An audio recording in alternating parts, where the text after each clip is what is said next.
लग्न म्हणजेच फक्त मूल जन्माला घालण्यासाठीच केलेला एक बंधन आहे का?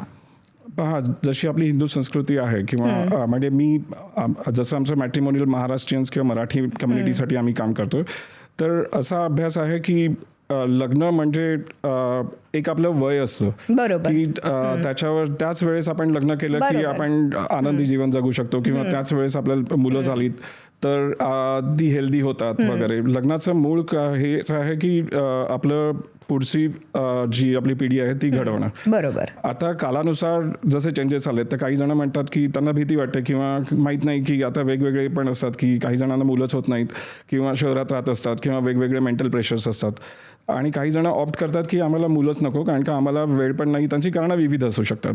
तर याच्यात असं होतं की असा काही आता वर्ग जो निर्माण झाला आहे तर त्यांनी त्या खुशाल म्हणजे तो हे करावा की बाळ जन्माला न देणं किंवा आपण पेट्स पाळणं किंवा आपण स्वतंत्र आहोत तर त्याप्रमाणे हे करणं. तर त्यात काही वावगं नाही आहे, गैर नाही आहे. मला असं नाही वाटत की त्यांचं काही, कारण का आपलं पॉप्युलेशन बघितलं तर आपण 140 करोड ऑलरेडी आहोत आणि कुठेतरी त्याचा इफेक्ट त्यावर देखील जाईल.